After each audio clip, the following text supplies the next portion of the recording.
Hello everyone, আমি মিতালি। আজকের ভিডিওটা কিন্তু একদমই অন্যরকম। আজকে আমার মাম্মাম কিন্তু ভীষণ অসুস্থ, তোমাদের সাথে আমি সেটা বলেছিলাম।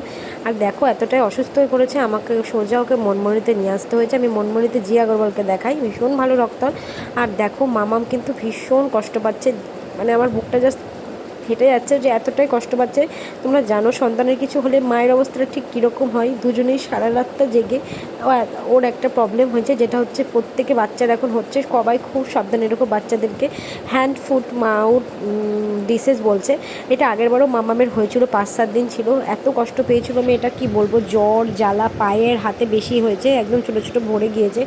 এটা কিন্তু 0 থেকে 5 বছরের বাচ্চার বেশি হবে।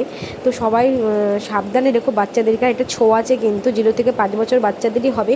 যাদের হয়েছে বাচ্চাদের তারা একদম দূরে রেখো বাচ্চাদের থেকে। আমিও কিন্তু আমি এটা মেনটেন করব, এটা তোমাদের কর্তব্যের মধ্যে পড়ে। আর দেখো নার্সিংহোম থেকে বেরিয়েই দেখছি যে ভীষণ বৃষ্টি পড়ছে, যার জন্য আমি র্যাপিডো বুক করে নিয়েছিলাম, টোটো। আসার সময় আমি বাইক বুক করে এসেছিলাম, আর আমি আমার মাম্মাম কিন্তু একাই এসেছিলাম। ওকে দেখো শরীরটা ভীষণ ওর খারাপ, বোঝাই যাচ্ছে এক রাত পুরো ঘুমোয়নি, মানে কতটা দুর্বল লাগছে দেখো।